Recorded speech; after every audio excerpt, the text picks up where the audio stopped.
Welcome. I'm E.G. Marshall. In the assessment of criminality, the basic criterion, of course, must be volume. After all, Attila the Hun was a greater transgressor than, say, Jack the Ripper. Therefore, what does history tell us? We see that for those who kill more or less at retail, we have our local police. For those who murder at wholesale, the Attilas, the Hitlers, and the like, we must have our philosophers, men who will inspire us to stand up and fight. And such a fighting philosopher was Thomas Jefferson. Now, Mr. Jefferson, there's no need getting excited. Sheriff, they're going out there to commit cold-blooded murder. That can't be proved. They intend to kill him. But there's nothing I can do about it. You swore to uphold the law. Well, not exactly. What I swore was to uphold the law to the best of my ability. And this just happens to be the very best I can do. Well, someone has to stop them. I don't have the authority to keep men from riding through the woods. Even if their purpose is to kill an innocent man? But I don't know that. I do. And if you won't stop them, I will. Now, Mr. Jefferson, it could be dangerous. Somebody has to enforce the law, Sheriff. And it looks as if it'll have to be me. Me alone. All by myself.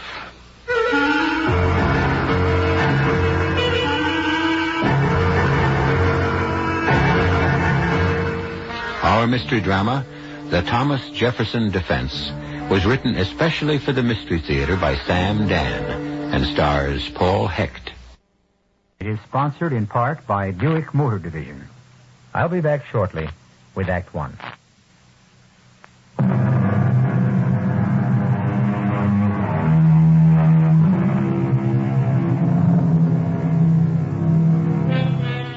The year 1775. The fuse of defiance has already been lighted. It is now hissing and sputtering inexorably toward the powder keg of rebellion. Thomas Jefferson has just returned from the Virginia Constitutional Convention, held at St. John's Church in Richmond, where he has heard the impassioned demand of Patrick Henry, "Give me liberty or give me death." The speech has touched his heart and inflamed his soul.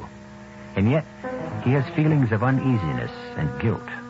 All around him, he hears outcries for freedom, justice, equality. And yet, he knows that these fervent demands are not being made for everybody.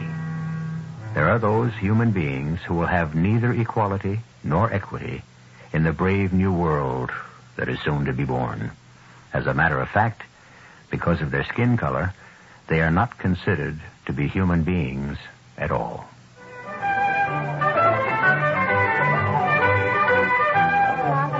Good evening, Carter. Good evening, Mr. Jefferson. Oh, Mr. Jefferson, is it? Whatever became of Tom? Oh, well, sir. Oh, is it sir now? This becomes worse. Well, sir, we're going to have us a new government, ain't we? We most likely will, if we're not all hanged first. Now, the way I hear it, we got to get rid of old King George, true? True. Well, then we've got to get us a new king. Why, Carter? Why are you going to have a country without a king? Who are the people going to obey? We shall create an equal society. Oh, it'll never work. I think you have the wrong idea. The king will have to be a Virginian. Why? Why? Well, there ain't nobody even worth talking about south of here. Go north. Pennsylvania's all pig farmers. New York's all potato farmers. And I wouldn't trust nobody lives in New England. Carter, the entire idea is to get rid of king. You know, you could be king. Because you're the smartest. And then we got Mr. Patrick Henry, who's got a powerful mouth. And Colonel Washington looks like a king. Yeah? Carter, what's wrong? Why are you so pale? Are you ill? Good evening, Mr. Jefferson. Oh, welcome, Louisa. Your mother sent word you mightn't come. Well, I was feeling poorly, but Jeremy Morgan here just happened by and cheered me up. Hasn't he got the nicest smile? I tell you, it's the finest medicine. Mr. Jefferson, may I present Mr. Jeremy Morgan? Your servant, sir. Welcome, Mr. Morgan. And old Scowlface here, Carter McAllister. You said you'd come here with me tonight, Louisa. Did I? You promised. What's a promise? It's only something you make when you won't give your word of honor. I won't have it. What won't you have, I Carter? won't have you seen around with every common Tom, Dick, and Harry. Tread lightly, sir. I caution you. Who are you to caution And me? now, gentlemen, you're both under my roof, and I will not permit things to get out of hand. Louisa, I'm taking you home. You just let go of my arm, Carter McAllister. I believe you heard what the lady said. You say one more word, and I shall horsewhip you. Like you horsewhip your slaves? You impertinent ruffian. Gentlemen, stop right here, or I may have to thrash the both of you. Mr. McAllister, you will give me satisfaction. Satisfaction? You overstep your bounds. Satisfaction is something that only can be exchanged among gentlemen. And do you pretend to be a gentleman, Mr. McAllister? Your father's a thief who cheats his tenants. How dare you look down on me? My father traces his lineage back to King Henry II. And your mother, no doubt, traces hers back to Pocahontas. Why, you... That's enough. Mr. Morgan, stop that. Now, don't strike him again. I'm sorry, sir. I should not have lost my temper. I'll kill you. I'll kill you. Shut up, Carter. Now, you begged for it. I'll kill you. I am going to kill you, Jeremy Morgan. Nobody's going to kill anybody. Walter, Fred, help him to the sofa. Get some cloths. Get some vinegar. Jeremy Morgan, I shall shoot you down like the mongrel dog you are. Oh, do be quiet, both of you. Mr. Jefferson, may I retire to your sitting room? Mr. Jefferson, I'm sorry. I had no right to abuse your hospitality. Therefore, if you'll excuse me... Mr. Morgan. Jeremy, wait. Now, son, there's no need for you to run off. I know I'm not welcome. Oh, that's nonsense. This is my house. I should never have come. How can you say that? You're Lord Arthur Morgan's son. Your father was a dear friend of mine. Was my mother? You see, sir, I forgot my place. Jeremy, your place in this world is whatever you can win through strength and skill and courage. Every man has the opportunity to prove himself. Every man is free to strive. You really don't believe that. I do. How can you? You own slaves. I'm sorry. I had no right to say that. It's a difficult, complicated world. I agree, sir. Especially for me. You may be somewhat oversensitive. After all, Louisa Henderson did seem quite taken with you. No. I saw what all that meant the moment we entered the room. I was just an instrument. An instrument? With which she could provoke Carter McAllister. Oh, you're very young and very cynical. And very right, Mr. Jefferson. Jeremy, I would like to be your friend. There's no need to consider my feelings. I mean that, Jeremy, sincerely. Look at yourself. You're barely grown out of your childhood, and already you've abandoned your hopes. It would be best if children like me would never be born. A consolation is we die young. Oh, now, come on. Come on back in with me, and we shall have some wine. Usually we die by violence. I offer you my hand in friendship. I'm grateful. But there will be violence. Come back inside. You and Carter McAllister will shake hands. No. You, Jeremy, are also to blame. You insulted him, too. Both of you must forgive each other. That cannot happen. Now, why do you say that? Aren't you willing to forgive him? Yes. I am willing to forgive him for his insult. But he will be unable to forgive me for my mother. Oh, I cannot believe that men of goodwill cannot reconcile their quarrels. Will you let me mediate between you? If it pleases you, Mr. Jefferson.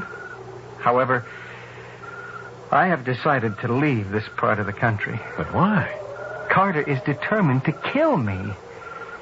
I have no wish to kill him first, therefore I must go. But where will you go? Back to my own people.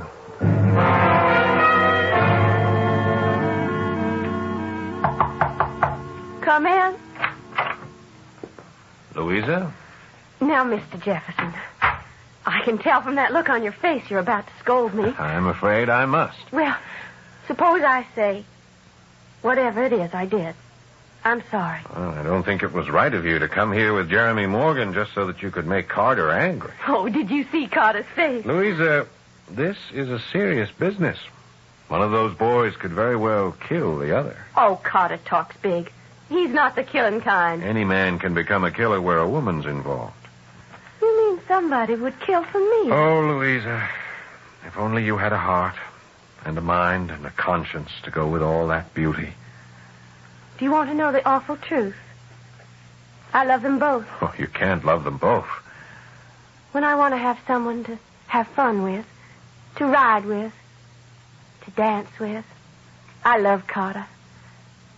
When I need someone just to be with, to talk with, I love Jeremy. Louisa, how can you love Jeremy? Carter McAllister. You standing there listening to that door. You are not a man of honor. You belong to me. I belong to myself. Louisa, if I can't have you, nobody will. I'll decide who has me. Why, that thieving, skulking half-breed. Carter, I cannot permit you to insult a friend of mine under my roof. I'll do more than just insult him. I'm going to kill him.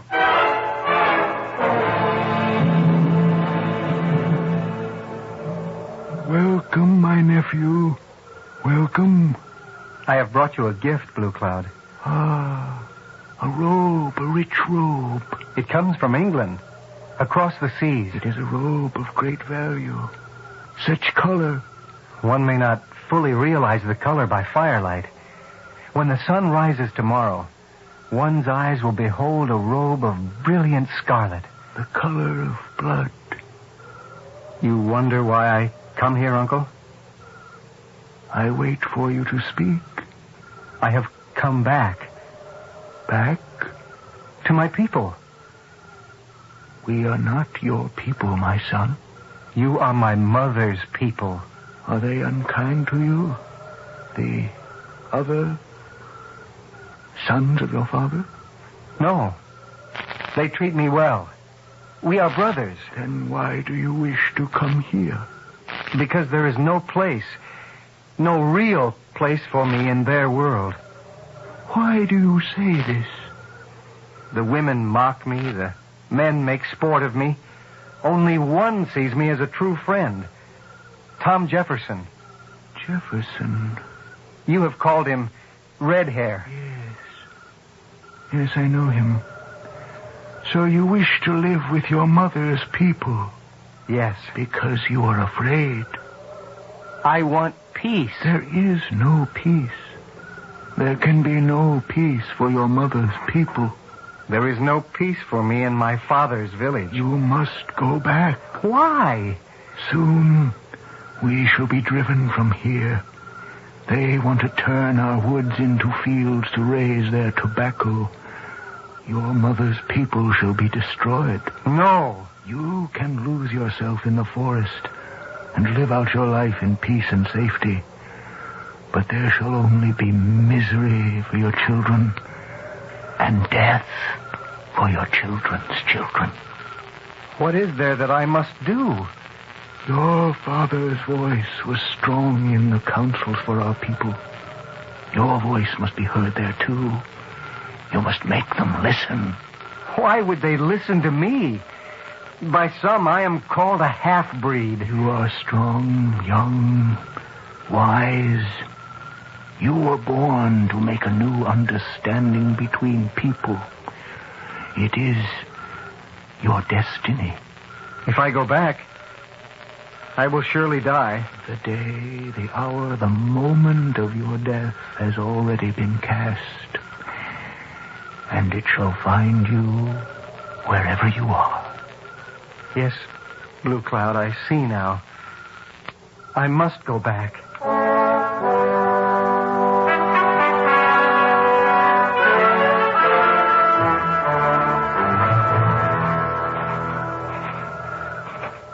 Hold on. Well, it's Carter. Yeah, Carter.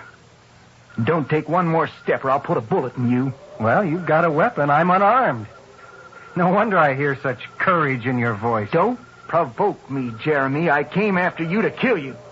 Yes? It was just before sundown. I saw you going into the woods carrying that bright scarlet robe. It was a gift for my uncle, Blue Cloud. What do you want now, Carter? Good, I thought. He sees the light. He's going back to his own people. So, I let you go. Thank you. But I was wrong. You're coming back to town. No, you were right. I am going back to my own people. Your people are back there in the woods. My people are everywhere. I don't want to kill you. Go back to the woods. Paint your face. Stick a feather in your hair. Stand aside. I have business in town. Go back where you belong. I warn you. I'll kill you. You're not going to kill anybody. Stop. Don't make me do it. Stop. I'll shoot.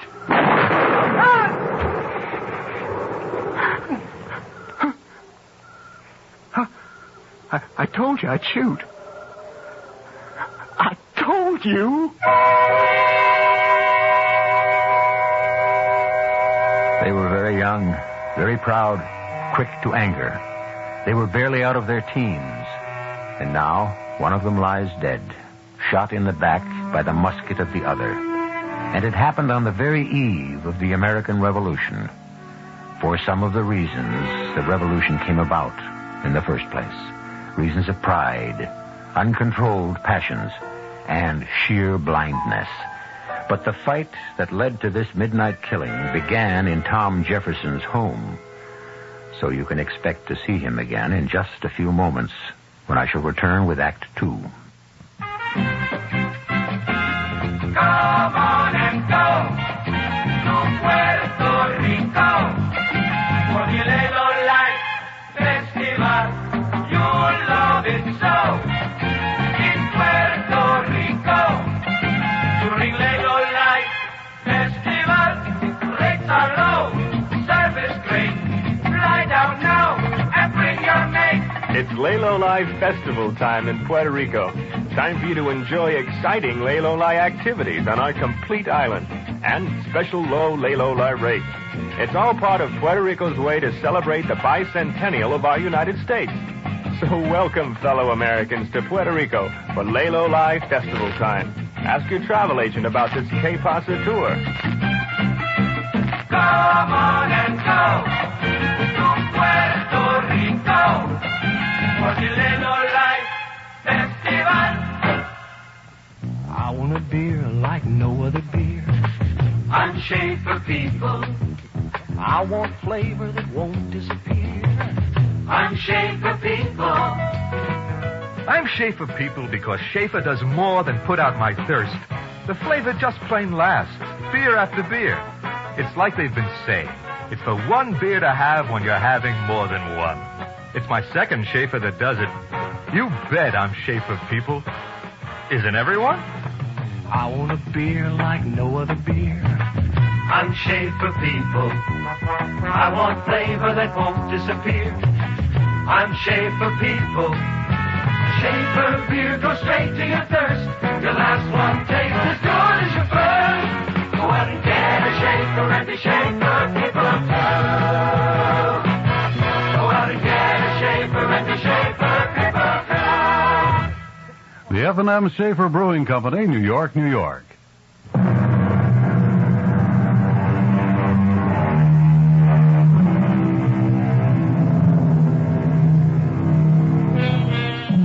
Two is company. Three is a crowd. And anytime you have a crowd, look for trouble. When a beautiful girl cannot make up her mind between two handsome young men, something has to give. And in this case, what has been given is the life of Jeremy Morgan. And naturally, the prime suspect is Carter McAllister. Come in. You wish to see me, Father? Shut the door and sit down. Yes, sir. I understand Jeremy Morgan has been shot to death. Oh? I'll thank you not to play the innocent with me. You know he's been murdered. Well, how would I know? Because enough people have told me they heard you swear you would shoot him. Because at any minute the sheriff can knock on my door with a warrant for your arrest. Well, they can't hang me. And why not? Well, because he was only a half-breed. Unfortunately, his father was the late Lord Morgan. His brothers, Jeff and William, accepted him. He was well-liked. Oh, Father, you have to save me. Fool, did you have to kill him yourself? With all the riffraff hereabouts, couldn't you have hired a man? Please, Father, please get me out of it. I don't want to hang. You should have thought of that all long before. I never wanted Louisa Henderson. The match was your idea. You're the one who needs her father's money. Yes, I killed him. But you also had a hand in it. Be quiet. Now tell me. Everything. The truth now. Well, I waited for him near the woods. He came along. And he was carrying a red robe. Like Indians like to wear. A red robe? Yeah, brilliant scarlet. Well, I thought he intends to go back to his own people. Therefore? Well, I followed him. He headed toward Blue Cloud's village. Fool! If he had decided to return to the Indians, why did you have to kill him? But he didn't return. I saw him go into Blue Cloud's tent. I heard him talk. About what? I don't know. I don't understand their stupid language, but they were angry with each other. How do you know? Well, I think their voices sounded angry. Well, then, I watched him as he came out of the tent. He wasn't going to stay. He was headed back, so I... Yes, speak up. Well, I moved ahead of him and stopped a few miles away, and I said to him, I said, go back to your own people. Stay with them, or I'll kill you. And he didn't believe me, and now everybody knows I killed him. What everybody knows is a lie. But now you listen to me. You are innocent. You did not shoot Jeremy Morgan. But, you Father... are a fool. All you can do is get yourself into trouble and then come whimpering to me. You're my son, and I must save you. Yes, Father. First off, who saw you heading for the woods? I passed by Pearson's farm. Noah Pearson knows any money. I passed by Louisa Henderson and her mother. She was going out riding. Very well. You went into the woods. And then I'll hang. No, because you didn't shoot Jeremy Morgan. What? Now, let me tell you what happened. You wanted to shoot him. You followed him into the woods. You saw him go into Blue Cloud's tent. You heard them fight. Yeah, but I'm not sure this is what they were actually doing. Oh, yes, you are. Your anger had meanwhile cooled, and you knew deep in your heart that you could never kill another human being. You do know that, don't you? Yes. And so you headed back for home. Suddenly you heard a shot. You turned around. The angry Blue Cloud had followed Jeremy Morgan and put a bullet into his back. When he saw you, he fled. Do you understand me? Yes. Now, how do you know it was Blue Cloud? How? It had to be Blue Cloud. He was wearing that robe, that brilliant scarlet robe. Yeah. Father, will they believe me? It's your word against that of an Indian. But it's Tell the story calmly and look every man in the eye as you say it. And of course, they'll believe you. And that's what happened. It's the Indian Blue Cloud. Now, just a minute, Edmund McAllister. Now, Tom, everybody knows how you feel about Indians. And everybody knows how you feel about him, too, Edmund. This is surely a crime. That Jeremy Morgan was a fine, upstanding young man. And that skulking savage shot him in the back. Why? Why? Who can figure what goes on in the mind of a redskin? It isn't as if they were fully human. Blue Cloud loved his nephew. He had no reason to shoot him. My son, Carter, heard the whole thing and saw the whole thing. Your son, Carter, stated clearly in front of witnesses that he had every intention of shooting Jeremy Morgan. Sir, are you calling my boy a liar? I'm saying it's a matter of his word against Blue Cloud's. I warn you, Tom Jefferson. You're getting mighty big around here as a politician. But you can't go around insulting people. You are a bigoted, ignorant man, and that's the truth. You're too old for me to whip, and that son of yours is the product of your upbringing. And you accuse Blue Cloud of murder? He was seen to do it. By whom? By my son, that's by whom. Why don't you let him speak for himself? Carter, Did you actually see Blue Cloud shoot Jeremy Morgan? Well, did you? Would you be willing to place your hand on the Bible and swear in the name of God that you saw Blue Cloud murder Jeremy? Would you? Of course he would. I'm asking him. Would you swear, Carter?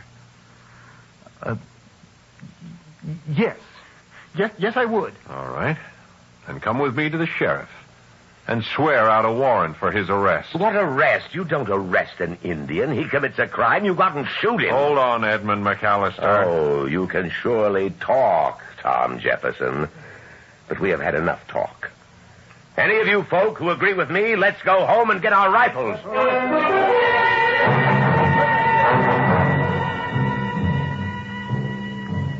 Mr. Jefferson, sir, it's an honor. Some men are intent on murdering Chief Blue Cloud. Well, sir, he did kill Jeremy Morgan. He has been accused of killing Jeremy Morgan. Well, ain't that the same thing? Oh, now, Sheriff, you cannot permit murder to take place in this country. Well, Mr. Jefferson, it ain't murder exactly. After all, Blue Cloud's only an Indian. Any man has a right to be protected by the law. That's true. That's absolutely true. Now, the McAllisters and all of them, they ain't gonna go out there to kill Blue Cloud. Well, that's not the way I heard it. Well, you see, as concerned citizens, they're just gonna bring him back here for trial. Uh-huh, I see. And then he'll be shot while resisting arrest. Now, or Mr. perhaps Jefferson, while trying to escape. Sheriff, you just can't walk into Blue Cloud's village and murder him. I ain't saying I agree with it, Mr. Sheriff. Jefferson. Why not? Why not? Do you think his young men will stand idly by? The answer to that question is yes. Now, you see, Mr. Jefferson, he ain't liked. Blue Cloud, that is. I don't understand. Well, a young man, they want a fighting chief, which you gotta admit, now, Blue Cloud ain't. Still, they can't just sit by and watch. The thing is being arranged, and nobody's gonna be in the village. I refuse to believe it. No, everybody gets what they want. Tribe gets a new chief, one who would want to go to war. War? What war? They know what happens when they raid our frontier settlements. They know their retribution. They'll go to war on our side against the British. So that's what they get. The white folks avenge a murder. Which hasn't been proved. Proof, Mr. Jefferson, is usually a matter of satisfaction. And all for just the life of one Indian. All in all, it ain't a bad situation. I've admired you. I've respected you for many years. But I see now you're unfit to be a sheriff. I'm doing what everybody else is doing. I'm thinking of me first. You took an oath to uphold the law. I won't see murder committed. Well, now, what do y'all suggest? What I've been suggesting. I suggest that I you have ride a better suggestion. Why don't you ride out there? Because I'm not the sheriff. Yes, you are. Yeah. I hereby swear you in as deputy sheriff. What? What are you doing? Well, you now have the authority to uphold the law. If you think a crime is about to be committed, it's your duty to prevent it. I have no experience. You got plenty of experience, Mr. Jefferson. I watched you grow up. Everybody knows you was meant for high things. You're going to be an important man in this country. I don't throw everything away for... For what? For an Indian. Sheriff. All right, write down on a piece of paper the fact that I am your duly authorized deputy.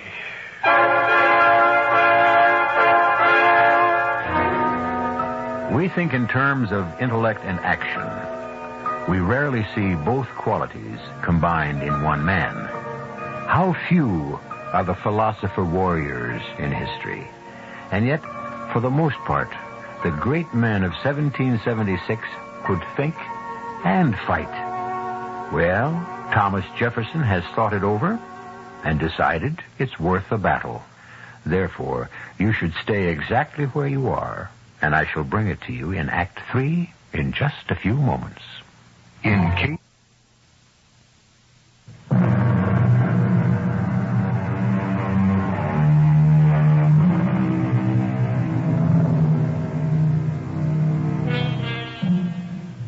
beginning of the year 1775 sees Thomas Jefferson deeply involved in the pursuit of justice in two separate areas.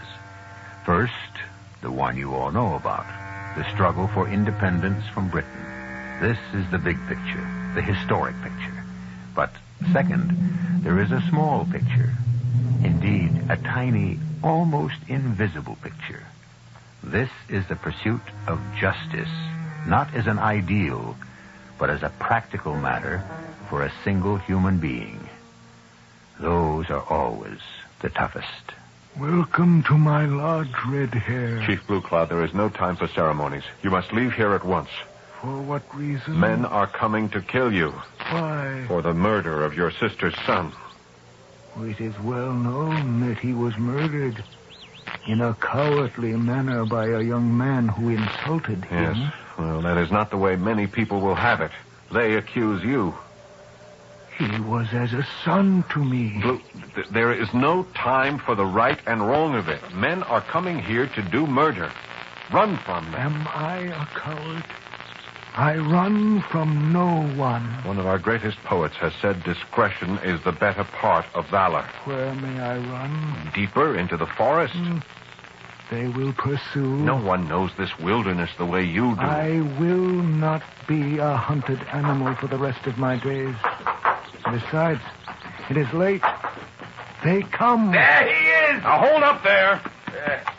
Now you stand clear of him, Mr. Jefferson. All of you. Now turn around and go back to your home. Now see here. Who are you to order I us? have here a piece of paper. I am acting in the capacity of the sheriff. Now, Mr. Jefferson, the Indian's guilty of a murder. Who says so? We have got a witness. Who is your witness? My son here, Carter. You saw Chief Blue Cloud murder Jeremy Morgan. Well, Carter? Speak the truth, son. Speak the truth. Yes. Is he being charged with murder? Well, do you charge him, Carter? Say yes. I'm asking Carter. Yes. So that settles that. Now, why don't we just shoot him? You'll have to shoot me first. Now, Tom Jefferson... That's how it is, gentlemen. We will have the law here. You will also have to shoot me. So, Mr. Bennett, Mr. Hayton, Mr. Wolverton, the rest of you, is that what you're willing to do? Shoot me? Tom! We're entitled to justice. Justice can only be dispensed in a court of law. You mean have a trial for an Indian? You know they're only a waste of time. I intend to enforce the law. Now, how will you gentlemen have it? Well, there's no real difference. Instead of shooting him now, we can hang him later.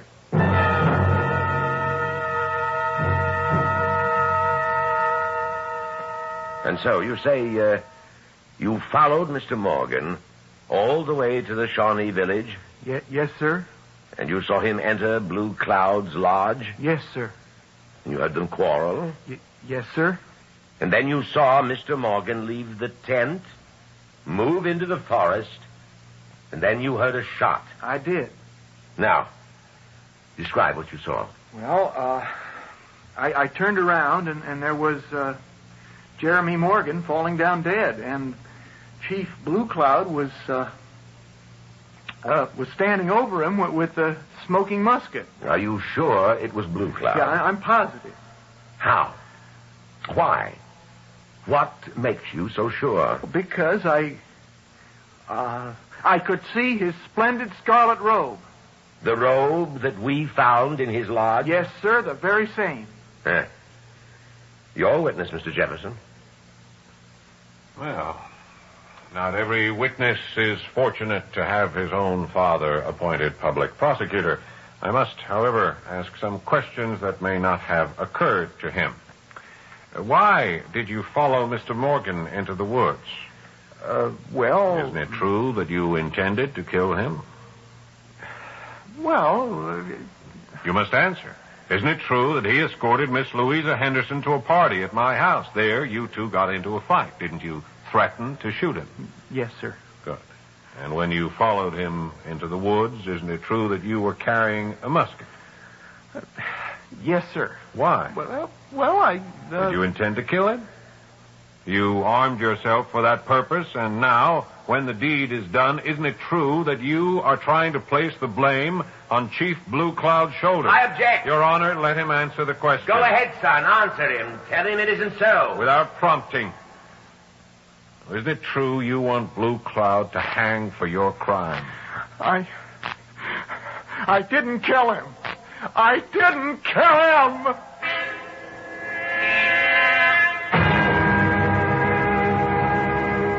Blue Cloud, you are accused of murder. Tell us, are you or are you not guilty? I am innocent. Gentlemen, I believe him.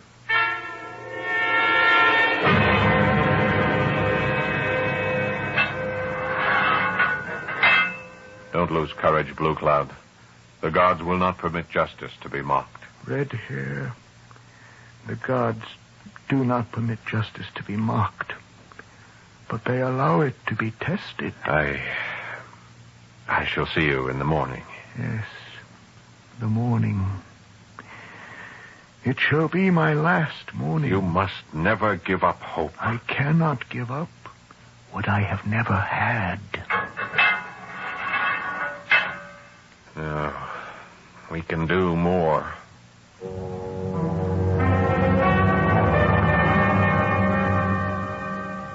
Oh, come in, Mr. Jefferson. My father isn't home. Has he left for the courthouse? Yes, sir. He likes to go early. I thought perhaps you might like to walk down there with me. Well, sir, should we be seen together? Why not? Oh, we're on opposite sides. I'm still your friend, Carter. Well, shall we have our stroll? Yes, sir. I was just leaving. So, you insist you didn't kill Jeremy? Please, sir, we've already been through all that. I know. I also know it's a lie. Mr. Jefferson, I must ask you to let me alone. Oh, I'll let you alone. And I'm even sure your conscience will let you alone. I am not listening to any more you're saying. Yes, your conscience died a long time ago. And do you know who killed it? You did. You, Carter. Well, what are you talking about? A man's conscience is what makes him live a man's life. But you're not a man. You're a creature. You're a pathetic, crawling creature of your father. Sir, you have no right to insult my father. No one may be insulted by the truth. You're his creature. You don't think for yourself, act for yourself, live for yourself. Why? Why do you tolerate it? Because I'm nobody. I'm nothing. I don't know anything. I can't do anything. I'm stupid. Who says so? My father. And all I have is the prospect of inheriting his estate when he dies. You'll have worked for it. Everybody knows I'm a fool. That's not true. And Louisa, why do you think she even looked at me? She knows I'll be rich one day. Not true. There's nothing wrong with you. Oh, please, Mr. Jefferson. Now, look, you have to stand up to your father. You have to let him know you're a man. I will. From now on, I will. No. You have to stand up to him now. Tell the truth. But I'll die. Possibly, but if you don't tell the truth, you'll surely die. What life can be left you, huh? To spend the rest of your days even deeper within your father's shadow? Mr. Jefferson, what do you want me to do? Take the stand. Tell the truth. No. I can't do it. I just can't do it. Well, Mr. Jefferson, you may as well go home and get a good night's sleep. Yeah. Tomorrow, for sure, the trial has to end. Tomorrow, for sure. People keep wondering how you managed to keep it going even this long. The jury was ready with its verdict at the end of the first day. The jury was ready before the trial even started. Well, it's open and shut. I mean, I wish it wasn't, but it's open and shut. Yes. Carter follows Jeremy into the woods, sees him enter Blue Cloud's teepee, hears sounds of a quarrel. Sees Jeremy leave the teepee, re-enter the woods, and then sees and hears Blue Cloud shooting. Wait, just... He says he heard them quarrel. You have something, Mr. Jefferson?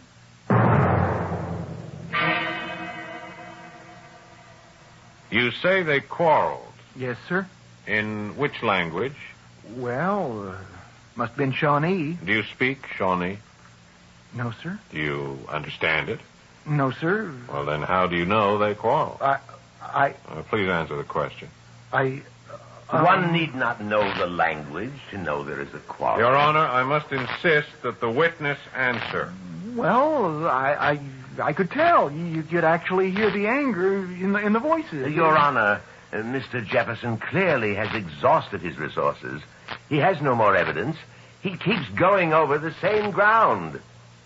Mr. Jefferson, have you any more evidence? Well, Your Honor... I must ask you then to bring your case to a conclusion. Your Honor, I do have further evidence. Then you may bring it here. Your Honor, I'm sorry, but I cannot bring it here. Then how may we evaluate it? We must go to where it exists. If it exists? It does exist, but only at night. I'm afraid I cannot follow, Mr. Jefferson. Your Honor, the evidence exists at the scene of the crime, and since it cannot be moved from its place, we must attend it there. Your Honor, this is just another scheme on the part of... A man's life is at stake. What do you propose, Mr. Jefferson? Well, the murder was committed at 10 in the evening. At 10 this evening, I suggest we all assemble at the place where it occurred.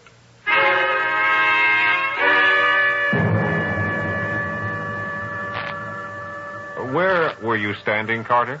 Behind this tree. Well, would you place yourself there, if you please? This is absolutely ridiculous. Carter, how far down the path was Jeremy? About 25 yards. Sheriff, would you pace off 25 yards? Take the prisoner with you.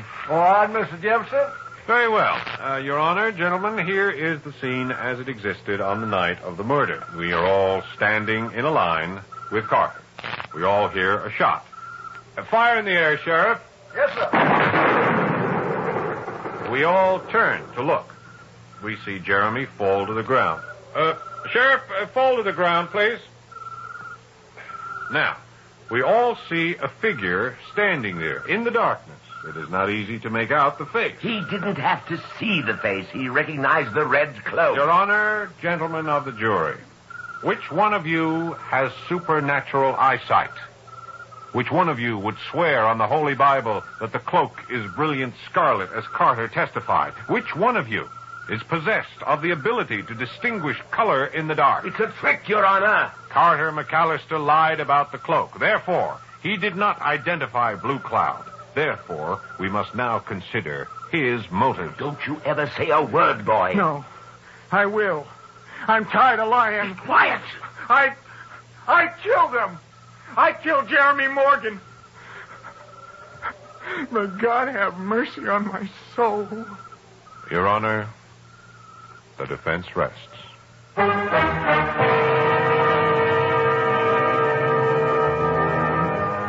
Well, they didn't hang him. It was a crime of passion, and our forefathers were men who understood passions. He was sentenced to hard labor, and later paroled to join a regiment of Virginia cavalry. His life had a purpose, and his death had a meaning, because he fell during the end of the war in the skirmishing about Yorktown, and the people never forgot him, or Blue Cloud, or the Thomas Jefferson defense. I shall return in a moment. The sun is shining, things are growing, things are going well with you and me. Future planned together, rich full life together, things look bright as they can be. We're helping 40 million people, more than 40 million people who know the future is now. At Metropolitan Life, we help to plan your future because the future is now. The future will be here in a moment. Don't let it take you by surprise. At Metropolitan Life, they've spent over a century helping people prepare for the future. And your Metropolitan representative can do the same for you.